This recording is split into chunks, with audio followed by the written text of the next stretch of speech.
السلام علیکم ورحمۃ اللہ وبرکاتہ۔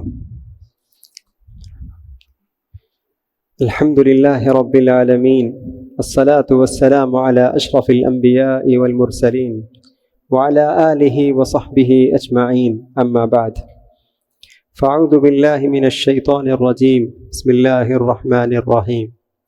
وآیۃ لہم الارض المیتہ احییناها واخرجنا منها حبا فمنه یأکلون وجعلنا فيها جنات من نخیل وأعناب وفجرنا فيها من العیون ليأكلوا من ثمره وما عملته أيديهم أفلا يشكرون۔ تمام تعریفیں، کبریائی اور بڑائی اللہ رب العالمین کے لیے ہے، جس نے ہم تمام لوگوں کو اس کی عبادت اور بندگی کے لیے پیدا کیا ہے۔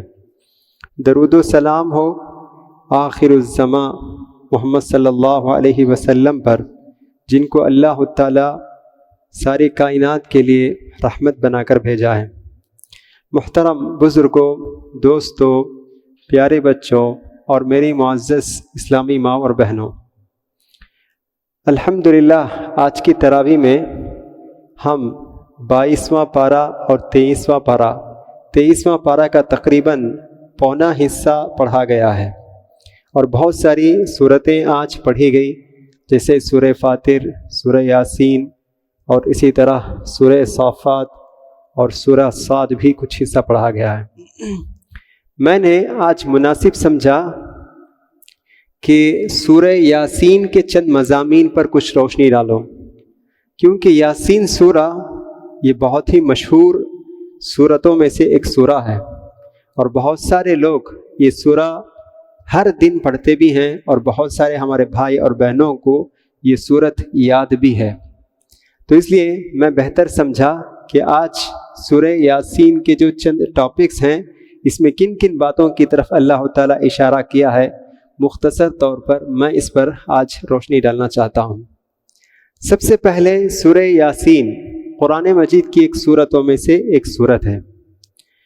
لوگ اس سورت کی اہمیت کے بارے میں بہت ساری باتیں بتاتے ہیں، لیکن اکثر جو بھی ہیں وہ صحیح سند سے، صحیح حدیث سے ثابت نہیں ہے۔ جیسے مثال کے طور پر لوگ کہتے ہیں کہ سورہ یاسین قرآن مجید کا دل ہے، اور یہ ترمذی ایک کتاب ہے، حدیث کی کتاب، اس کتاب میں موجود ہے۔ اللہ کے رسول صلی اللہ علیہ وسلم فرماتے ہیں، الا ان لکل شیء قلبا وان قلب القرآن یاسین، کہ اللہ کے رسول فرماتے ہیں ہر چیز کے لیے دل ہوتا ہے، ہر چیز کے لیے دل ہے، اور قرآن مجید کا دل سورہ یاسین ہے، اور جو سورہ یاسین پڑھتا ہے وہ 10 مرتبہ قرآن پڑھنے کے برابر ہے۔ لیکن یہ حدیث صحیح نہیں ہے، ضعیف ہے، آتھنٹک نہیں ہے، تو اس لیے ہمیں اس کی طرف توجہ دینے کی ضرورت نہیں۔ جس طرح قرآن مجید کے بہت سارے 114 سورتیں ہیں، انہی میں سے ایک سورہ یاسین بھی ہے، تو بس اتنا کہنا کافی ہے۔ تو یہ کہنا کہ یہ دل ہے، باقی سورت دل نہیں ہے، تو یہ اس کی ضرورت ہمیں نہیں ہے۔ جب تک صحیح حدیث سے ثابت نہ ہو اور صحابہ سے کوئی چیز ثابت نہ ہو، تو اس وقت تک ہمیں کچھ نہیں کہنا چاہیے۔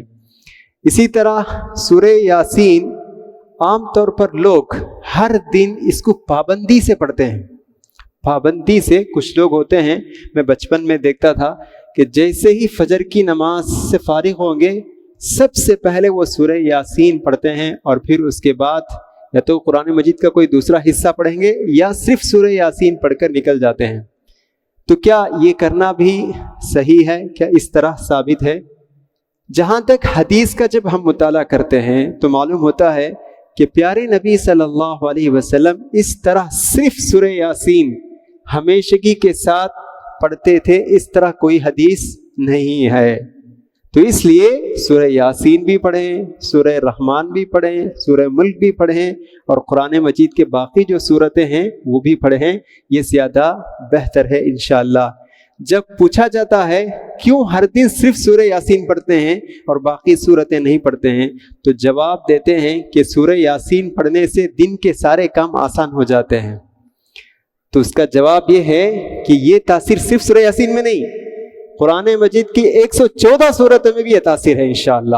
تو آپ قرآن کی جو بھی صورت پڑھیں گے اور اللہ سے دعا کریں گے، ضرور اللہ تعالیٰ دن بھر کے کاموں کو اللہ تعالیٰ آسان کرے گا.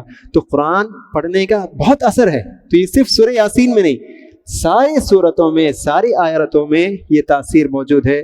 تو اس لیے صرف سورہ یاسین پڑھنا یہ اس کی کوئی ضرورت نہیں ہے، بلکہ ہم دوسری صورتیں بھی پڑھ سکتے ہیں. کبھی یاسین پڑھیں، کبھی قاف پڑھیں، کبھی سورہ حجرات پڑھیں، کبھی سورہ ملک پڑھیں، کبھی سورہ بقرہ پڑھیں. تو اس طرح انشاءاللہ ہم پڑھیں گے تو یہ زیادہ مناسب ہوگا.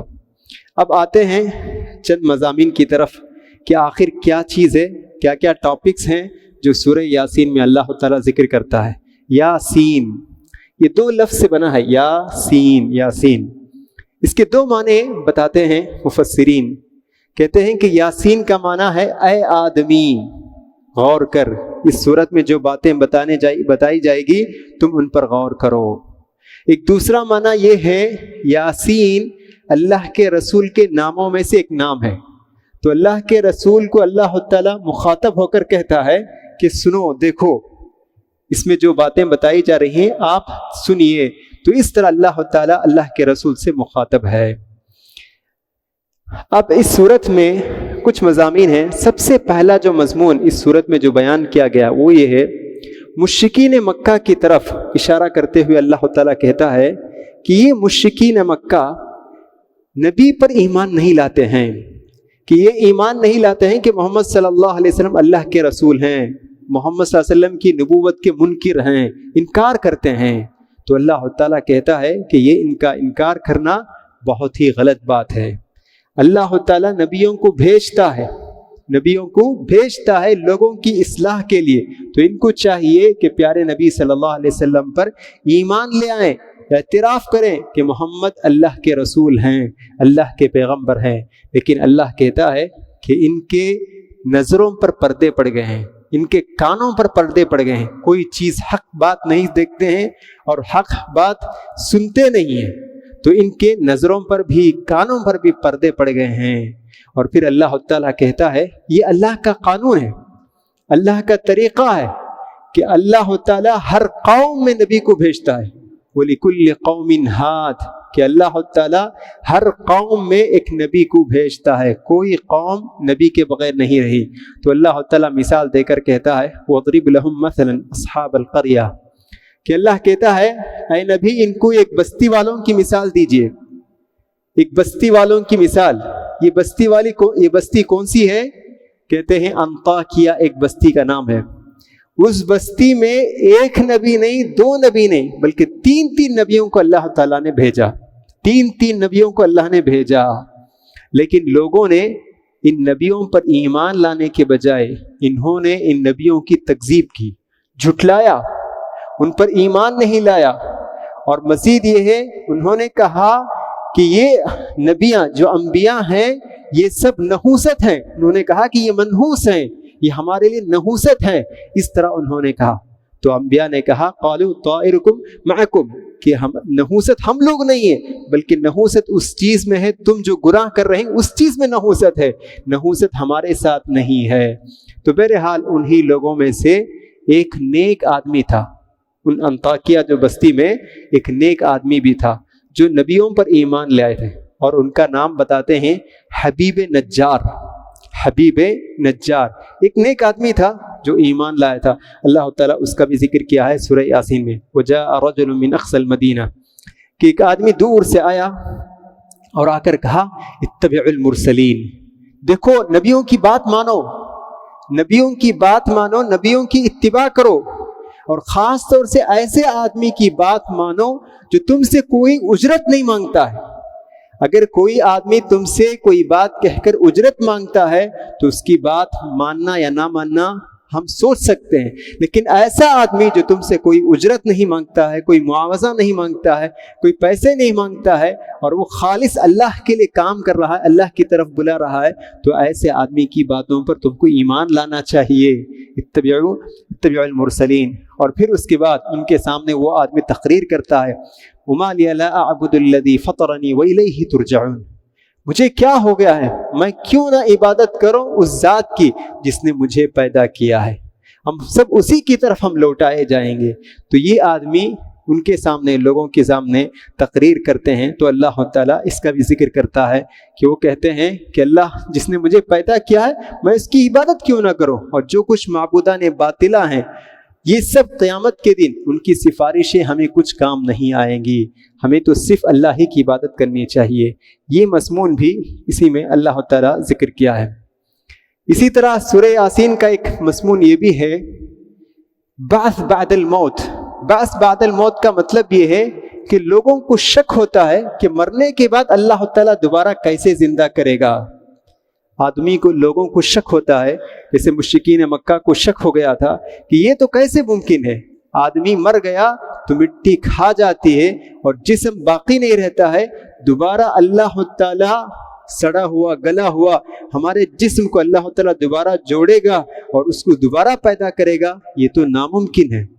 تو اللہ تعالیٰ اس کی مثال دے رہا ہے سورہ یاسین میں، وَآیَةٌ لَهُمُ الْأَرْضُ الْمَيْتَةُ۔ اللہ تعالیٰ مردہ کو دوبارہ زندہ کر سکتا ہے۔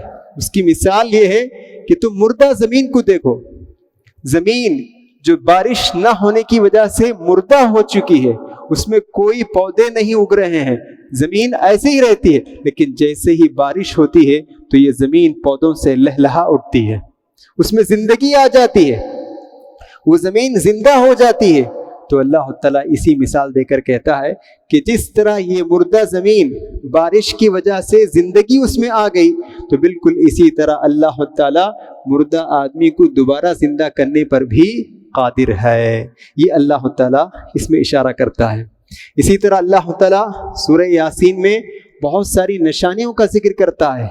یہ رات اور یہ دن، اللہ کہتا ہے یہ دن، ہم اس دن کو کھینچ لیتے ہیں تو رات کی تاریکی چھا جاتی ہے، نسلخ منہ النہار فاذا ہم مظلمون، ہم دن کو چھین لیتے ہیں تو رات آ جاتی ہے اور تاریکی چھا جاتی ہے۔ یہ بھی اللہ تعالیٰ کی ایک نشانی ہے۔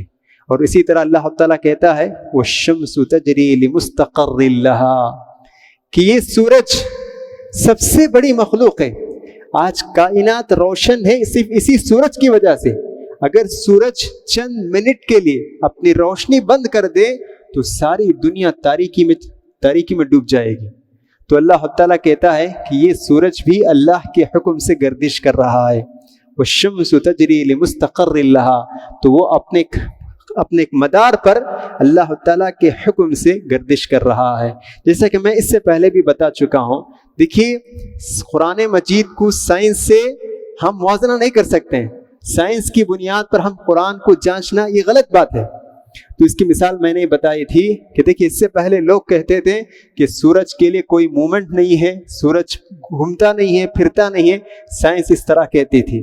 لیکن آج سائنس اپنا نظریہ بدل چکی ہے، سائنس بھی کہتی ہے کہ سورج گردش کرتا ہے، اور ہمارا قرآن 1400 سال پہلے ہی اللہ نے بیان کر دیا کہ سورج بھی گردش کرتا ہے۔ حدیث میں آتا ہے کہ ایک مرتبہ اللہ کے رسول صلی اللہ علیہ وسلم شام کے وقت اپنے کسی سواری پر تھے اور ساتھ میں ابو ذر صحابی بھی موجود تھے۔ سورج غروب ہو رہا تھا تو اللہ کے رسول صلی اللہ علیہ وسلم نے ابو ذر صحابی سے پوچھا کہ اے ابو ذر، بتاؤ یہ سورج کہاں جا رہا ہے، یہ سورج کہاں جا رہا ہے؟ تو ابو ذر صحابی نے کہا اللہ اور اس کے رسول بہتر جانتے ہیں۔ تو اللہ کے رسول صلی اللہ علیہ وسلم نے کہا یہ سورج اللہ کے پاس جاتا ہے، اللہ کے عرش کے نیچے سجدہ کرتا ہے اور اجازت طلب کرتا ہے کہ وہ کہاں سے طلوع ہو۔ تو اللہ تعالیٰ اس کو اجازت دیتا ہے کہ وہ مشرق سے طلوع ہو۔ مغرب میں غروب ہوتا ہے اور مشرق سے طلوع ہوتا ہے۔ جب قیامت کا دن ہوگا تو سورج سے کہا جائے گا تم جہاں سے غروب ہوئے تھے وہیں سے طلوع ہونا۔ تو یہ قیامت کی بڑی نشانیوں میں سے ہے۔ تو قیامت کے دن سورج مشرق سے نہیں بلکہ مغرب ہی سے، جہاں غروب ہوا تھا وہیں سے یہ سورج نکلے گا۔ تو پھر اللہ کے رسول صلی اللہ علیہ وسلم نے یہی آیت آپ نے تلاوت کی، والشمس تجری لمستقر لها۔ ایک مقررہ وقت تک وہ گھوم رہا ہے، لیکن جب وقت آئے گا تو اللہ تعالیٰ اس کے وقت، اس کے گردش، اس کے مدار کو بھی اللہ تعالیٰ بدل دے گا۔ اسی طرح یہاں اللہ تعالیٰ قیامت کی ایک عقلی دلیل کہ قیامت آئے گی، اس کی ایک عقلی دلیل بھی اللہ تعالیٰ سورہ یاسین میں پیش کرتا ہے کہ اللہ کہتا ہے سبحان الذی خلق الازواج، کہ اللہ کی ذات پاک ذات ہے جس نے ہر چیز کے لیے جوڑے پیدا کیے ہیں، جوڑے پیدا کیے ہیں۔ انسان ہے تو اس کی جوڑی عورت ہے، اسی طرح ہر چیز میں جوڑے ہیں، پازیٹیو نگیٹیو، ہر چیز میں ضد ہے، دن ہے تو رات ہے، تو ہر چیز میں موجود ہے، یہاں تک کہ نباتات پودوں میں بھی ہیں، پودوں میں بھی نر اور مادہ ہیں، کہ کہتے ہیں کہ نر اور مادہ یہ دونوں پودے ملنے کے بعد ہی پھل نکلتے ہیں، یہ نر اور مادہ نباتات میں بھی موجود ہیں، پودوں میں بھی موجود ہیں۔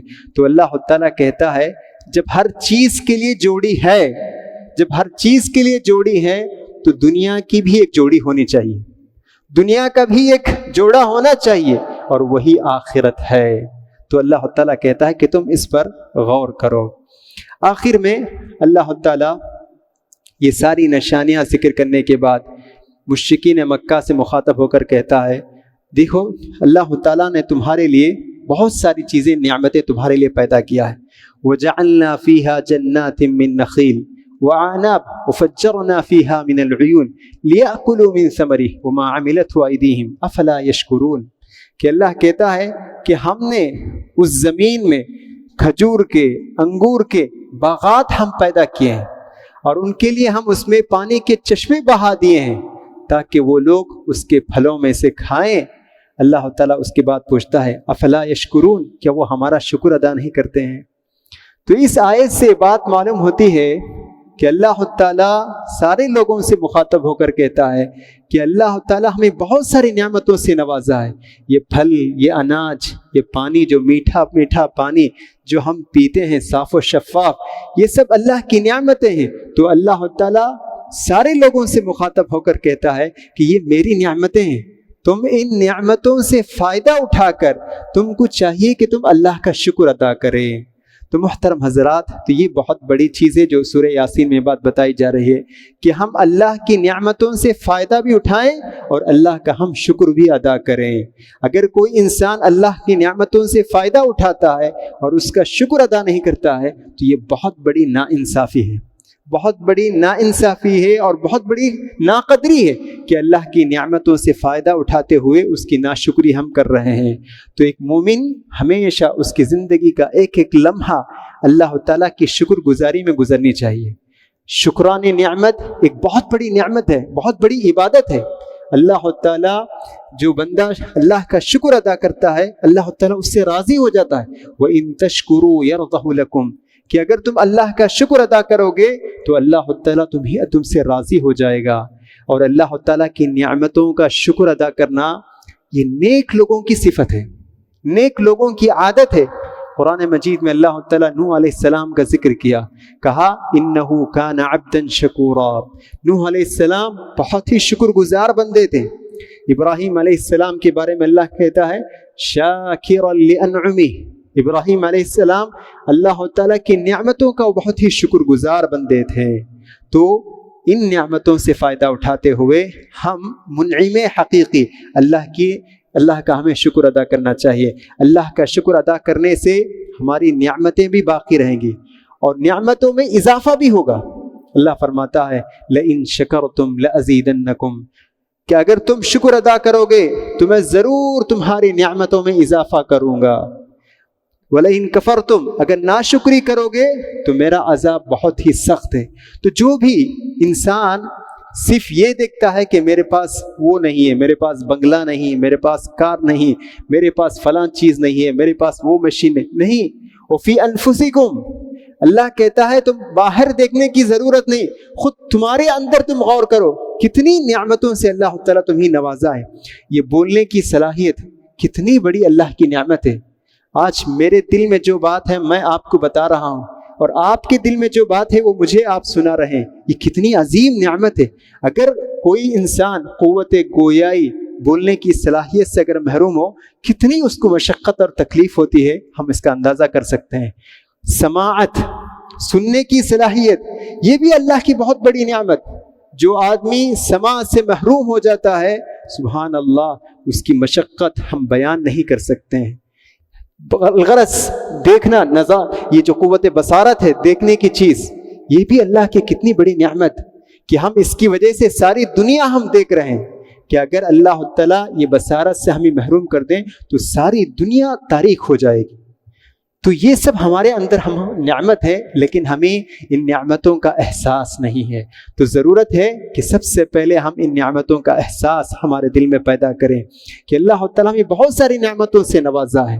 ان نعمتوں کا احساس ہم اپنے دل میں پیدا کریں اور پھر اس کے بعد ہم اللہ کا شکر ادا کریں۔ ابھی میں دیکھ رہا تھا کہ ایک آدمی کا کوئی خبر سنا رہے تھے کہ دیکھیں وہ کہہ رہے ہیں ریفیوجی کیمپ جو ہے نا، جیسے لبنان ہے، ابھی فلسطین کا ریفیوجی کیمپ، وہ کہتے ہیں کہ میں ریفیوجی کیمپ میں گیا اور بس ایک چاکلیٹ کا ڈبہ لے کر گیا، باکس، اور دیکھا کہ کتنے بچے ہیں جو اس ایک ایک چاکلیٹ کو لینے کے لیے میرے پاس ٹوٹ پڑتے ہیں۔ اور ہاں دیکھیے کیوں؟ اس لیے کہ ان کے پاس قدر ہے، ان کے پاس کوئی چیز نہیں، تو معمولی چاکلیٹ کو لینے کے لیے ٹوٹ پڑ رہے ہیں بچے۔ مجھے افسوس ہوا کہ ایسے کتنے چاکلیٹ کے ڈبے ہمارے پاس ضائع ہو رہے ہیں، اور وہاں اس کو لینے کے لیے 100 بچے ٹوٹ پڑ رہے ہیں ریفیوجی کیمپ میں۔ تو مطلب یہ ہے کہ ہمارے اندر احساس نہیں ہے، عمدہ کھانا کھا رہے ہیں، صاف و شفاف پانی پی رہے ہیں، امن کے ساتھ رہ رہے ہیں، یہ سب اللہ کی بہت بڑی نعمت۔ آپ سن کر دیکھیں ماشاءاللہ، آج ہم اب تک 22 تراویح کی نماز پرامن طریقے سے ہم ادا کیے ہیں، کوئی تکلیف نہیں، کوئی مشقت نہیں، یہ اللہ کی بہت بڑی نعمت۔ دیکھیے فلسطین دیکھیے، غزہ دیکھیے، لبنان دیکھیے، کتنا وہ لوگ بے امن، یعنی ہمیشہ خوف و ہراس، کب کیا ہوگا کچھ پتہ نہیں، ایسے اپنے جان کو ہتھیلی میں رکھے ہوئے نماز پڑھ رہے ہیں۔ ایسی حالت نہیں ہے، تو یہ اللہ کا بہت بڑا فضل ہے، احسان ہے، تو اسی لیے ہمیں یہ احساس نعمت ہمیں پیدا کرنی چاہیے۔ اور دوسرا شکر کا ایک تقاضا یہ ہے کہ جو بھی نعمت ملے فوراً الحمدللہ کہنا چاہیے۔ اللہ تعالیٰ کو یہ پسند ہے، ایک نوالا کھانا بھی آپ کھائیں یا ایک گھونٹ پانی بھی آپ پئیں تو الحمدللہ کہنا چاہیے۔ ایسا نہیں کہ آپ اچھی چیز ملے، فرسٹ کلاس چیز ملے تو اسی وقت الحمدللہ، نہیں، جو بھی چیز ملے فوراً زبان پر آنا چاہیے الحمدللہ۔ اللہ بہت خوش ہوتا ہے۔ اللہ کے رسول فرماتے ہیں الحمدللہ رأس الشکر، الحمدللہ کہنا یہ شکر کا اعلیٰ طریقہ ہے۔ اور شکر کا ایک اور تقاضا یہ بھی ہے، جو بھی نعمت ہمیں زندگی میں ملے اس کو اللہ کی طرف منسوب کرنا چاہیے، اللہ کی طرف۔ اگر اللہ تعالیٰ آپ کو گھر عطا کیا، کہنا چاہیے ھذا من فضل ربی، یہ میرے رب کا فضل ہے۔ نئی گاڑی خریدے تو کہیے ھذا من فضل ربی۔ امتحان میں اچھے نمبر سے پاس ہو گئے، کہیے ھذا من فضل ربی۔ ہر چیز جو بھی نعمت ملتی ہے اس کو اللہ کی طرف منسوب کرنا، یہ بھی ایک شکر کا طریقہ ہے۔ سلیمان علیہ السلام بہت بڑی بادشاہت اللہ نے ان کو عطا کیا۔ بلقیس وہ جو ہے ان کا عرش جو ہے، تخت عرش جو ہے یمن میں تھا۔ سلیمان علیہ السلام نے حکم دیا کہ یمن سے فلسطین کو ان کا عرش لے کر آنا، تو ایک جن نے پلک جھپکنے کے ساتھ، یعنی 3000 کلومیٹر کا فاصلہ طے کر کے پلک جھپکنے کے ساتھ وہ عرش کو لا کر حاضر کر دیا۔ جب وہ ملکہ دیکھی تو حیران رہ گئی، تو سلیمان علیہ السلام نے یہ نہیں کہا کہ یہ میرے کرشمہ، علم کا کرشمہ، انہوں نے بہت ہی عاجزی کے ساتھ کہا ھذا من فضل ربی، یہ میرے رب کا فضل ہے۔ تو یہ چیز ہونی چاہیے، تجارت میں اللہ کوئی فائدہ دیا، کہیں کہ ھذا من فضل ربی۔ تو اس طرح ہر نعمت پر شکر ادا کریں، اور ہر نعمت کو اللہ کی طرف منسوب کرنا یہ بھی ایک شکر کا ایک تقاضا ہے۔ آخر میں یہ ناشکری بہت خطرناک چیز، ناشکری اللہ کا عذاب کو دعوت دیتی ہے۔ دیکھیے ابھی کل پڑھے تھے یہ آیت بھی، لقد کان لسبع فی مسکنہم آیہ، قوم سبا کے بارے میں اللہ بتاتا ہے کہ ان کے لیے 2 باغ تھے، 2 باغ دائیں جانب بائیں جانب، اور ایسے باغ کہ اگر آدمی صرف ٹوکری لے کر اس باغ میں اندر جائیں، توڑنے کی بھی ضرورت نہیں، صرف ٹوکری اپنے سر پر رکھ کر باغ کے اندر جائیں، وہ ٹوکری جو ہے گرتے ہوئے پھلوں سے ہی بھر جائے گی، توڑنے کی بھی ضرورت نہیں۔ اتنے عمدہ باغ سے اللہ ان کو نوازا تھا۔ ان سے کہا گیا شکر ادا کرو اللہ کا، لیکن ناشکری کیے تو اللہ کہتا ہے فَأَرْسَلْنَا عَلَيْهِمْ سَيْلَ الْعَرِمِ، تو ہم نے ان پر سیلاب بھیج دیا، اور سیلاب سے ان کے سارے باغات برباد ہو گئے۔ تو اسی لیے کبھی بھی ناشکری نہیں کرنی چاہیے، ہمیشہ اللہ سے شکر ادا کرنا چاہیے۔ اور پیارے نبی صلی اللہ علیہ وسلم نے ایک بہترین دعا آپ نے سکھائی ہے، اللہم اعنی علی ذکرک و شکرک و حسن عبادتک۔ یہ دعا ہر فرض نماز کے بعد ہمیں ضرور پڑھنا چاہیے۔ اللہ تعالیٰ سے دعا ہے کہ اللہ تعالیٰ کہنے والے کو بھی سننے والے کو بھی ہمیشہ اللہ تعالیٰ کا شکر ادا کرتے رہنے کی توفیق عطا فرمائے، آمین۔ وآخر دعوانا الحمد للہ رب العالمین۔